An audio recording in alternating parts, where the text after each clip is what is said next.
Can we do that again? So I'm Matt with Texas Edge Home Inspections, and we do home inspections all across the Houston area. Of course, I don't have to emphasize the importance of home inspections to use it. Oh, I got to take. Yeah, Texas Edge. I'm Texas Edge with Matt Home Inspections. Wait, that can't be right. Can we roll that one more time? Give me one more time.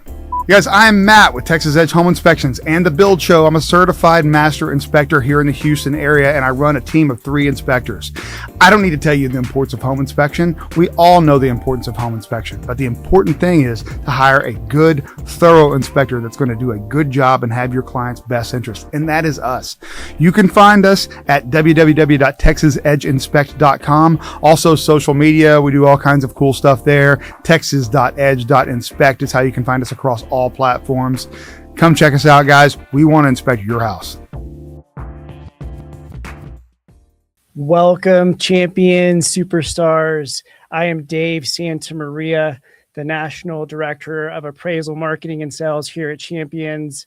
We're so glad for you to join us today, whether you're a current student, future student, prospective student. We've got a great episode today.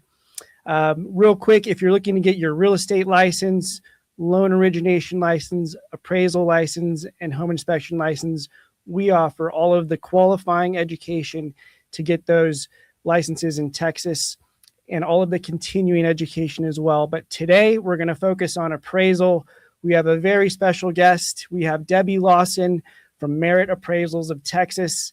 She was a champion superstar starting back to 2005, licensed in 2007. So in just a short while, she'll be in the industry for 20 years. So we have a complete honor to get her knowledge today and have a great conversation. So welcome, Debby. Thank you. Thank you so much for being here. I appreciate it. It's pretty exciting to get to talk to somebody about what I love. Absolutely. Absolutely. So we're going to talk about appraisal today. So tell me, just give us a quick rundown on your appraisal background. How'd you get into the industry, where it all started, and we'll go from there. So the long story, or the short version of it is my brother was working as an appraiser, and I decided that I needed to do something that was going to make me a little more money, because we won't go to that. I was a fishing guide for 20 years. We won't. Wow. On Lake Conroe. And prior to that, I had been in the graphics industry, but I just took what I called a vacation. Our early retirement, I thought was going to be fun, early retirement. And I fished for 20 years, and I had a great time. I had a great clientele. I had a lot of fun, but as I got older and my body was like, yeah, this isn't so easy. And, maybe you need to make a little more money because you got 2 boys about to go to college. And so we could do a whole other podcast episode on your fishing knowledge. On how I got into that. I'm sure there's some viewers out there that would love that. We might have to follow up. I got you there. But my brother was like, why don't you become an appraiser? Okay. So I was a real estate agent. I had taken some classes with Champions, and I was like, I'll just become a real estate agent. I thought that would be fun. Well, my brother's like, no. You have an accounting background. You need to be an appraiser. So that's how I started my journey. So I had 2 mentors, and I mentored on them for a couple of years. And in the end of 2007, I was able to sit for my license, and I became a licensed appraiser in November of 2007. Okay, November of 2007. So tell me about those early days of appraising. What helped you get started? What things were in place that you were doing that helped launch your career? Because I was a year before 2008, and we all know what happened. What happened in 2008, housing crisis. But tell me tell me some of the things that got you off on the right foot and launched you in a good space. I was very lucky because I had my brother. Okay. And he was able to, like, when I get stuck on something, I would call him and I would say, hey, I'm stuck. I need help. But my brother was great. And he said, well, I've got a client that they will take on new appraisers. And I think that was the main thing, was an AMC at that time. And probably some of you probably want to know, but the old school of us would know that LSI was one of my very first clients. So that you got to remember, that's when the industry just went, all the foreclosures hit. And I will tell you, in February of 2008, I did 60 appraisals. 40 were foreclosures. Oh my goodness. The other 20 were, normal transactions. It was crazy. And I'll be honest, I learned so much from that time period about appraising. You just learned how to dig. You learned how to find information. You went back in time. You wanted to see how many times the property had changed hands. There was a lot of things that went into giving the bank the number that they were looking for, because they were trying to get it off their books as fast as possible. They wanted a number that was going to drive it to get off the books in 30 to 60 days or 90 days. They didn't want it to sit there for 6 months. So I learned so much, but I was lucky because I had a brother who had been appraising for 3 or 4 years, and he had a lot under his belt, and he really, really helped me. So effectively you had a good mentor to show you the way those things, these unanticipated circumstances arise. And it's just as true today as it was back in 2007, yes, 2008. That was the main thing, was focusing on learning how to navigate the industry, because at that time the AMCs were taking over our industry. Okay. So you've mentioned AMC twice. So just for our listeners and viewers that aren't familiar with the appraisal industry, will you tell me about an AMC, where it came from and what it does now, and kind of the evolution of that AMC over the last 2 decades? The AMC is the appraisal management company that originated basically out of Dodd-Frank, when the whole debacle of the industry, the foreclosures, everything else that was happening. So the AMC model came about because they became the go-between between the appraiser and the lender. So you had the appraiser over here, and you had the AMC in the middle, and then you had the lender over here. Dodd-Frank, all of the foreclosure, what it was they felt like appraisers didn't need to talk directly to the lenders. So they put this company in the middle. The model itself is okay for the industry, and there are good ones and there are bad ones that are out there. But for an aspiring or young appraiser, if you can get your foot in the door with an AMC and get on their list, that's exactly what I did. I built my business based on getting my foot in the door, getting the experience, and just kept driving and picking up another company, and then meeting, not just on the AMC model, but I kind of get off track a little bit. I'm sorry, but you're good. Real estate agents. I made it a point to really learn to seek out real estate agents that I would be on a property doing maybe an appraisal. Maybe they met me there. We get in a conversation. I had CAD experience prior to becoming an appraiser, so I really was good at measuring properties. Well, there were a lot of properties hitting the market that maybe they'd never been sold before. So nobody knew if the square footage was right. Oh, well, they added a bonus room upstairs, or they added they pushed this wall out. They did this or whatever. Well, in order to list it, they want the square footage to be right. Well, most real estate companies want you to use a prior appraisal or what the county records say. Sometimes the county records aren't right. So I made a point to start selling myself as a person that could go out and measure and give them the true square footage so that they could market the home at the proper square footage, and nobody had any surprises at the end. Big benefit to real estate agents who are out there. So I built that business and then when you start building that business, you build into that relationship of, well, we have a property we just don't know where to price it. We need your expertise. Could you give us a pre-listing appraisal? Yes, I can. Absolutely. So the more you build, the better. So tell me this: what percentage of your work is coming from AMCs? lenders, real estate agents, and then other. You tell me what else is out there and how you're getting. Yeah, okay. Yeah, you're right. Okay, so the AMC model is the huge model for most lenders. All of your large banks, all your large volume, all of your big banks and Chase, and I can't even think of all the people because I'm so used to dealing with the client side, not the lender side. I mean, I see the lenders, but they just don't stick in the head as much as you do. But you got the big banks that they're using that AMC model. So majority, they're going to pay you on a flat fee. Is that correct?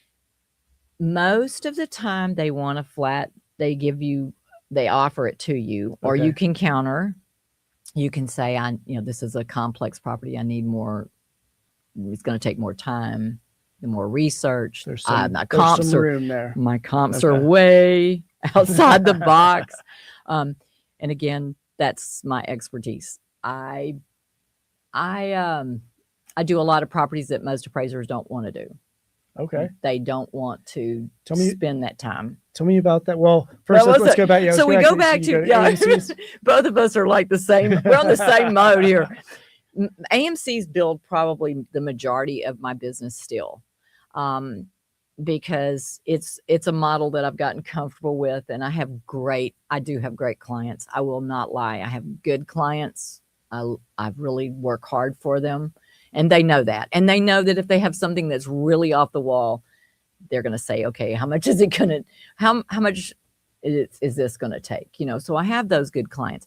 But I've also built with realtors doing pre-listings.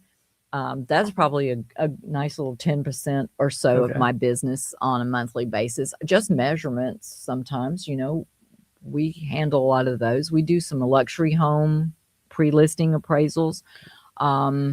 We do. So, and then I have a few attorneys that we do estates. I even do some IRS appraisals. People that have multiple properties or they have trusts, they have to have a yearly appraisal every year. So we pick up a lot of those that really help. So there's a lot of different buckets you're pulling from: AMC's, agents for pre-listings, just your regular real estate transaction where bank is going to lend a buyer money and they're coming and they need an appraisal. You've got real estate attorneys. You have, but I have some, and I forget, I have some banks that I work with, independent banks, actual small banks. And then, you build up our credit unions. Credit unions are great. If you can get a credit union, and they are so great to work with. Most credit unions are just not like working with a Fannie Mae and Freddie Mac. It's a little bit, it's a little easier to me. It means it just feels you're not just so constrained. Fannie and Freddie, everything goes through a computer. Everything's people who aren't in this industry, and so I love what I do. Can you tell that I'm passionate about what I do? I love what I do. But there's so many things that go on, because if it's Fannie Mae, Freddie Mac, FHA, VA, all the different everything that you have to do for each one of those. Every inspection, even for them, is different. FHA requires you to go a little further. You've got to, you've got to test the appliances, or you meet some minimum requirements. Yes, for them. They need.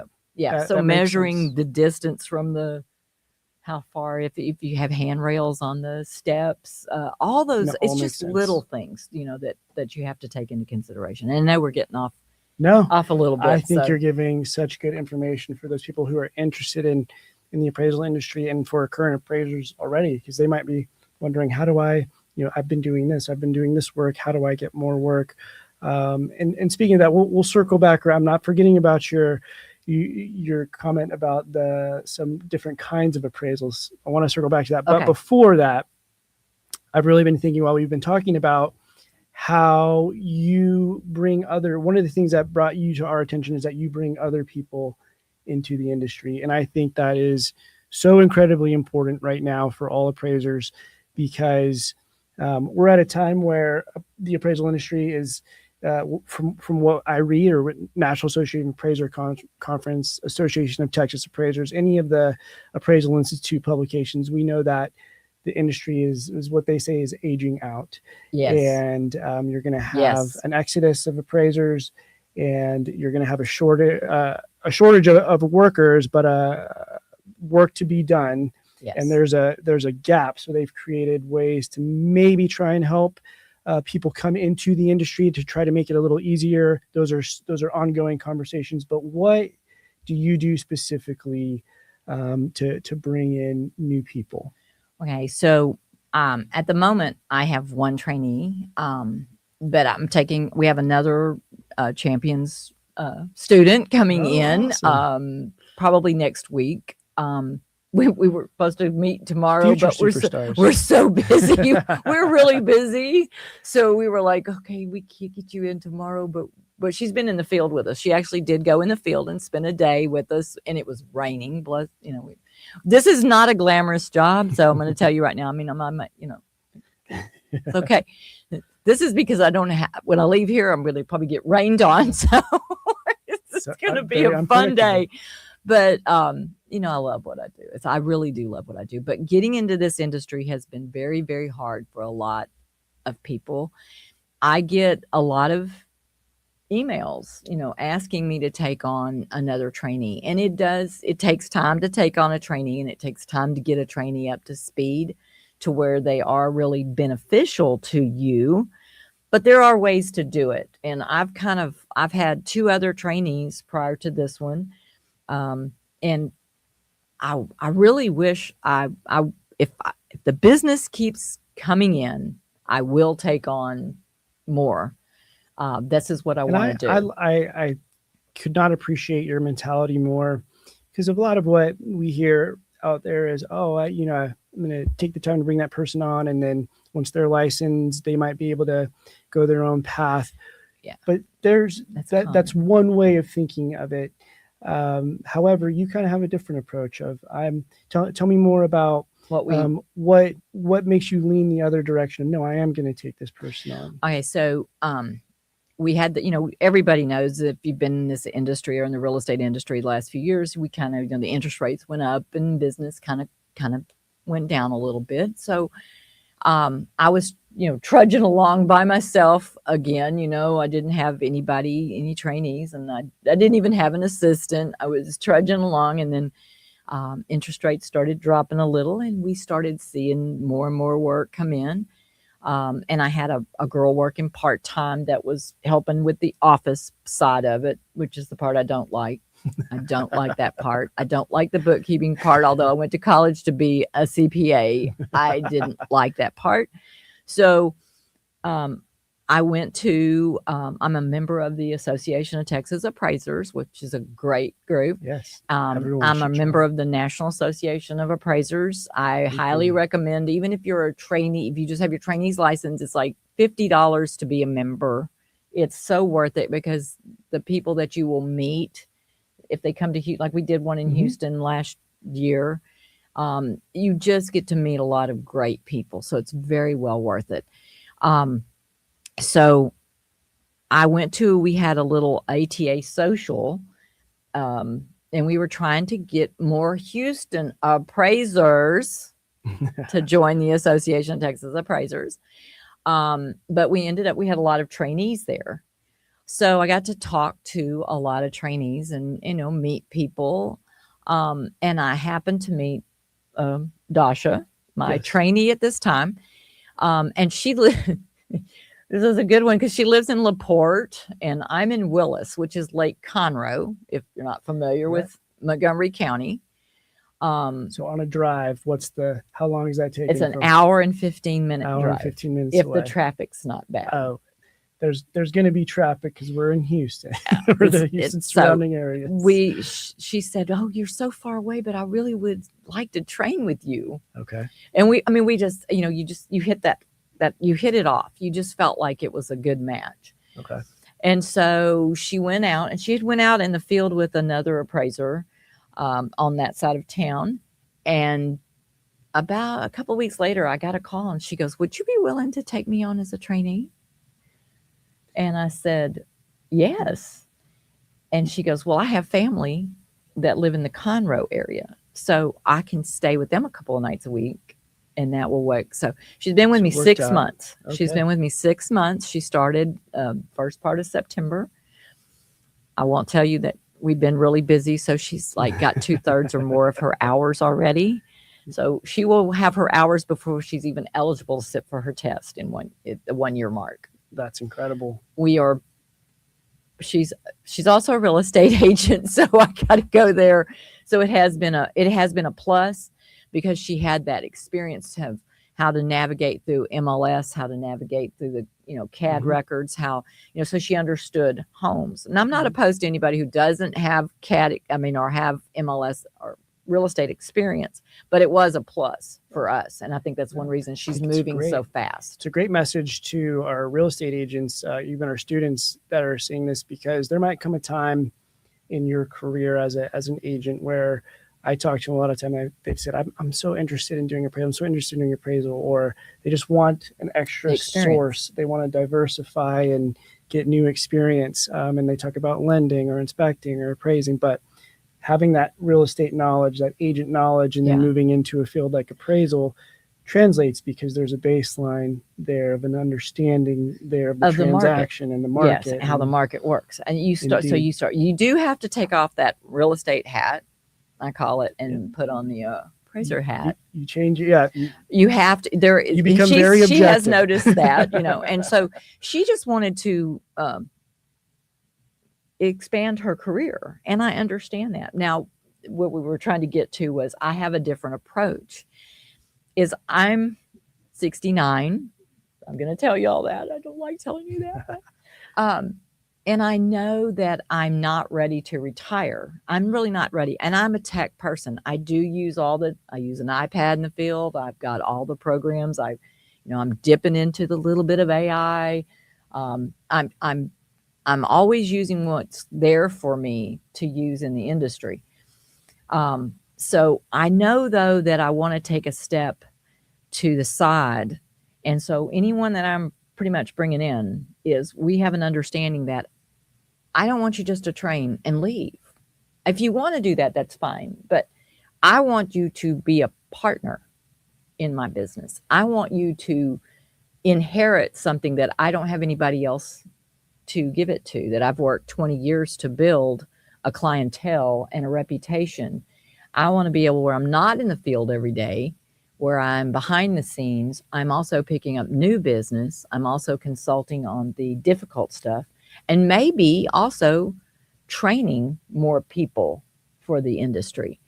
I don't think the industry is going anywhere. They've talked about it for years that appraisers are going away. Yes, we are an old lot.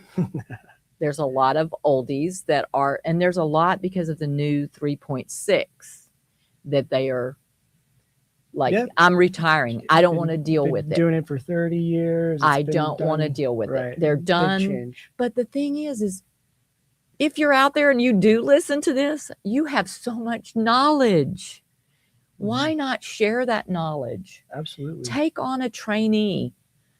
I know there's trainees that'll work for minimum wage if you will just train them. If you're going to quit, why not bring somebody in under your wing and teach all that knowledge? There's so much knowledge. I know what's in my head, what I've learned over 20 years, the experiences that I have, the properties that I've done that are so complex that no appraiser wants to touch them. That's right. But I know that I can do that work because I have the tools, not only from Champions and CE classes and everything else that we've taken over the years. Yep.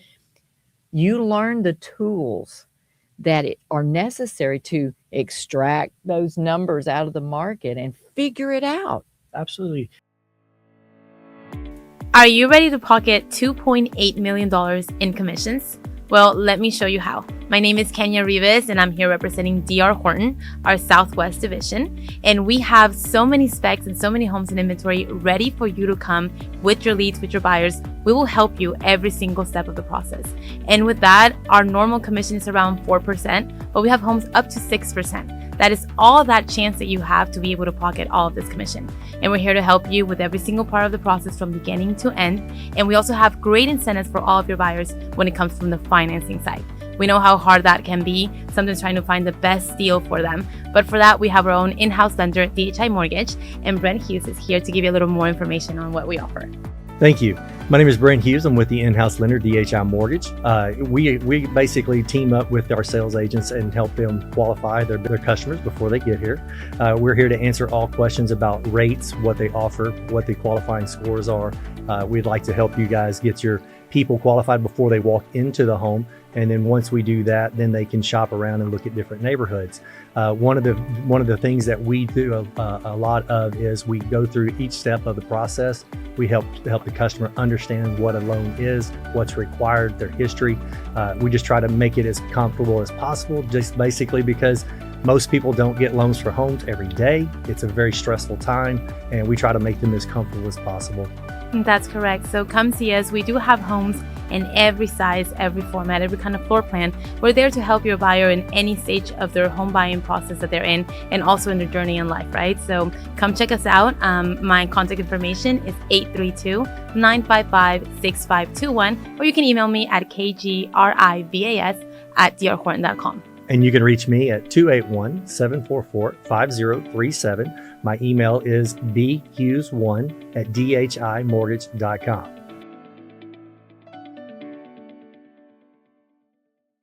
And I'm glad you mentioned UAD 3.6 because that's something that's coming, and it's a big change in how appraisals are being reported.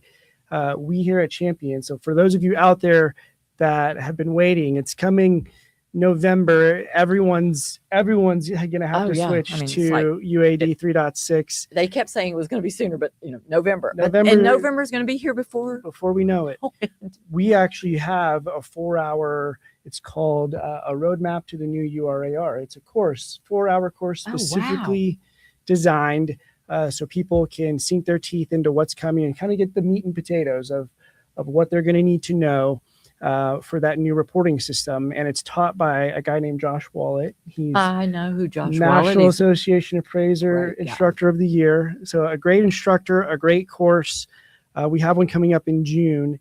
But it's just like you were saying, keep educating yourself, keep learning, keep plugging in. We have that course for people. That's going to be a great course. In fact, we're going to be signed up because I've been to I've done courses with ATA, of course. We've done some courses, we've touched on it. We've played around with it a little bit, but even the software is not there yet. Right. Even I'm on Alamode. CoreLogic, whatever there's I don't know the name anymore. Still Alamode to me because I go back to 2007 with them. So yes. I've not had any other software prior to the pitiful day one that we used to have. It was horrible software, but it was all we had, And then there was ACI, I think, at that time. And those are probably the two largest. Those ACI were There's a bunch of now, others out there now. But I've been with Total for now since 2007. And we have different, my girls have a seat, everybody's tied in. We don't do a network. It's just it drags the system too much. So everybody has their own seat, but it works best for us. But I like the software and I like how it operates, but 3.6 is not ready per Joel Baker. I mean, Total for mobile is not ready for 3.6. And that I'm gonna be honest with everybody out there. 3.6 without an iPad, you're going to be struggling. So you have technology got to is learn. moving the industry forward. We have to move. I think that's the part we're at. And I love what you said earlier. You said you gave your age, and in my head I said, well, age is just a number. It's all about how you approach it. It is a number and how you approach it. Yeah, I love that you're like, I do the AI. I have the we were talking earlier about appraisers using wheels to go measure things, and it's just we are in a new era of appraising. So I appreciate your approach to how you tackle that, and there's a lot of resources out there with the technology, but you need to get your hands around what's coming in terms of the reporting, because it's coming no matter what. It's coming no matter what. But that's another thing about Association of Texas Appraisers that I'm very active with the group, and I love. It's a great group. Is we were at we were in Houston. I guess it was like October. I think we did a class in Houston out by Katy. And I was at that class. Well, I had a lady sitting next to me that was a seasoned appraiser like me. I say I'm a seasoned appraiser. And she looked at me and she goes, "You use an iPad?" I said, "Yes." And she goes, "I still use my camera and the SD card." And I'm like, no. This is the greatest technology ever. Everything's in the pad. You go and you take your pictures. They're all in line. Everything's there, and you upload it to the cloud and you download it to the desktop, and you're like, you sit down and everything's there. That's right. And she just sent me a message the other day, and she goes, "Would you meet me in the field? My life. And would you come train me in the field with my iPad?" It's great. So I'm going to go great. meet her, and we're going to meet on a job site, and I'm going to work with her. This is the thing. This is the camaraderie that we need in a lot of appraisers. Older appraisers are very recluse. They're not as vocal as me. Yeah, no, well, that's why we encourage everyone, because it's an industry, but at the same time, it provides a great work-life balance. You can work from home, you can work in an office, and because of that, sometimes people in any industry might silo themselves off, but that's why we emphasize the National Association of Appraisers, the Association of Texas Appraisers, your local institute chapter. Being a part of all those things kind of gets you plugged in, and then you meet people who are doing things and showing you things, and you're learning and you're growing. But everybody's sharing, and everyone's sharing. And if you share, that's the big thing. Is I'm a person that I like to design little things. Like once 3.6 gets here, things are going to change a little. But in the field right now, with the way we run the business, is I've designed an Excel sheet that, or it's like your grid paper that we draw with if you're still drawing on paper, and it has like a checklist that I pre-print on the side. But it's all the things that are on page 1. Carpet tile, you can just circle them as you're there. I know all this in 3.6 is going to come up on the iPad. Yes. But this was a quick report. way for us to do it. And I designed an adjustment sheet that goes in the file. That's a spreadsheet that works out great, because when I'm reviewing trainees' files, I have to know what they were thinking. Where did you get this adjustment? I want you to show me how you made this adjustment. Did you extract it? Did you allocate it? How did you find this number that you're utilizing? Did you pair it up? Did you go get 2 other sales and pair those? Did you go, how did you get that? So that sheet, I made it where everything is listed on the sheet, and I can look at the sheet. I don't have to question them. They have it right there for me. Just little things like that I've worked on that help. That having a trainee has really helped me progress in the review process of reviewing their files. Awesome. And another thing is, I know we got a lot of questions. I know we could talk so much. We could. Is that one of the problems the only problem I see that I don't like is that the lenders are very sticky about trainees being in the field. My trainee right now has 6 months under her belt. She's also a real estate agent. She is capable of inspecting a home by herself. But because I have to sign my name at the bottom of that report that says I personally inspected the property, and most of our clients and lenders don't allow for trainees to inspect. It has been hard on the industry, and I wish that we could work harder, that lenders would see that as a seasoned appraiser, I'm not going to turn anybody loose that I don't trust, because I still have to sign my name. But let us use our discretion of sending somebody to do an inspection. It's real hard. That's been one of the hard parts of the industry. It's good information for the industry to have, knowing where you all are in terms of relating that to the lenders and what they need from you all.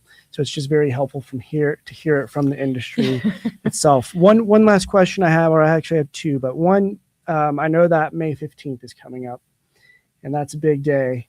We just had this.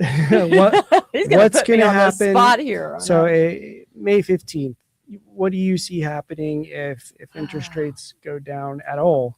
I have my fingers crossed. What? Give me your quick We have about 2 or 3 minutes left. Give me your quick, this is what I see happening if it goes this direction. If interest rates drop, we have a lot of transactions that happened at 7.5%, maybe even some at 8%. People were getting into the market. If we see a 5%, we're going to see COVID time. We were so busy. We were 2 weeks out on everything. We were just busy. How many were you doing during that time? I was doing 450 properties a year. Oh my goodness. And that was with 2 trainees and a full-time assistant. And I was in the field 3 days. I would take one trainee one day and do her files, take the other trainee the other day, do her files. Then I would take my personal assistant and we would go do the difficult properties that I was going to handle. And we would do that. Then we spend 2 days to 3 days typing in the office and then start over again on Monday. So usually Sunday was my only day that I wasn't really working, that I was like, I had other responsibilities at that time because of COVID and all. But there was a lot going on. No one really wants to work 7 days a week on. I'm working 7 days a week right now. So just imagine we're busy. Yeah, just imagine we're busy. Just imagine on May 15th. So I know we're all excited and anticipating that. I think that it would benefit everybody. We all know that it's going to spur the market. It's going to spur the industry. It's going to spur the economy to a certain, because it injects more money. And I think that even at 5, we'll probably won't ever see 3 again. No. But at 5, you're going to see some young people that are going to be able to get into those homes. We saw our median go way up. We saw the median. Mm-hmm. Texas was way behind in the median market. Now we're up there. So it's kind of gotten hard for young people to get into into a home. Yeah. And there's programs that can help, And just like you said, we might not see those rates go back down into the 3s, but the more important message is, even with some tick down in the interest rates, it's going to drive volume and activity up, and we need to be ready for that. And then no one wants to wait 3 weeks for an appraisal. 3.6 coming, and if this interest rate drops, we're going to get really busy.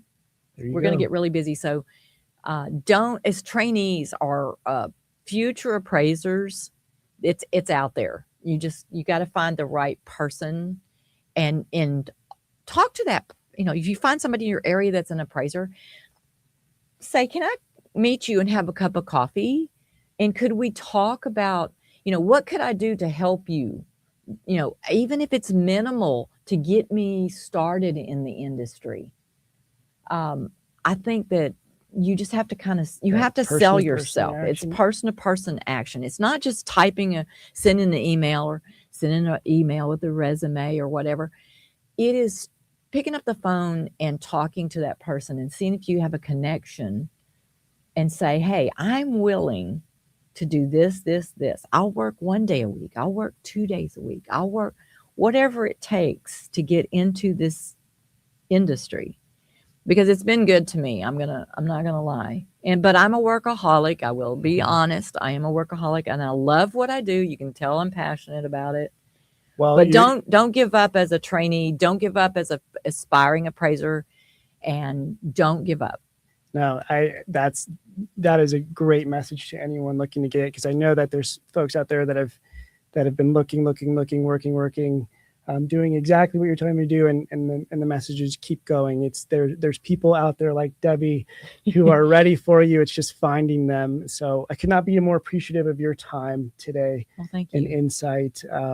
I probably could talk. Your hard work. We could probably talk. We could probably talk for 2 hours about appraisals and appraisal. I want to go back to the fishing, because you have some knowledge to impart on me there. So, but real quickly, we want to just say thank you to Debby Lawson with Merit Appraisal of Texas. Her contact info will be in the caption here, and if you need an appraisal, we highly encourage you, reach out to her.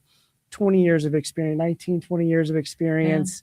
Yeah. 20 when you start with the trainee part, because you can tell she's happy to help you and guide you. If you want to give me a call or whatever and say, hey, what can I do to get how can I get started? Do you know anybody who might be hiring? Do you know anybody that might need an assistant? Sometimes just coming in as an assistant would be good. You can, you're just going to be sitting there typing and learning how to put stuff in.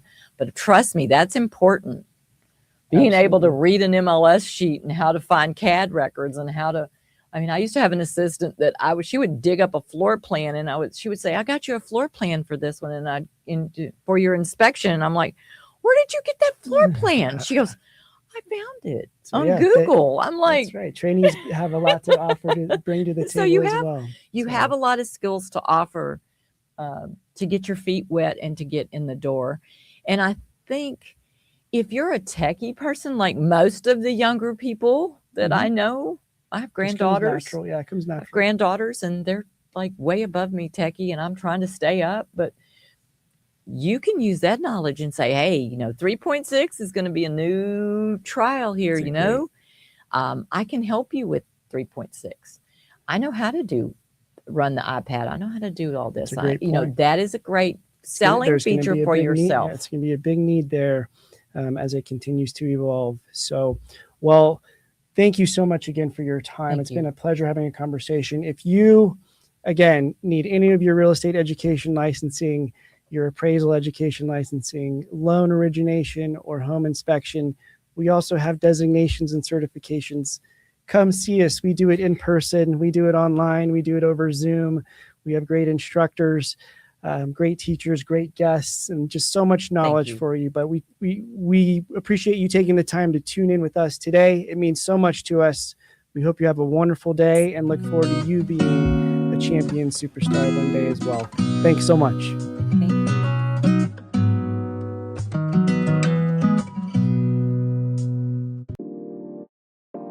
Hi, I'm Mary Scally with Houston Staging and Design, and we are one of the largest staging companies here in Houston. And what do? We are here as your best secret weapon. For occupied homes, we start with consultations, and we're going to talk to your sellers about everything that needs to be done in that house to get it ready for the market. And then for vacant houses, we have a 7,000 square foot warehouse with furniture and accessories to bring in the lifestyle of that house. Because we all know vacant houses do not sell. It's kind of like going to the grocery store with no clothes on and all you see is the flaws. So we really want to present your houses to get top dollar in the quickest amount of time on the market. So the best way to get in touch with us is you can either go to our website, which is HoustonStagingAndDesign.com, or you can just send us a quick email, hello@HoustonStagingAndDesign.com. We are here to serve your needs and to really partner with you to make you successful.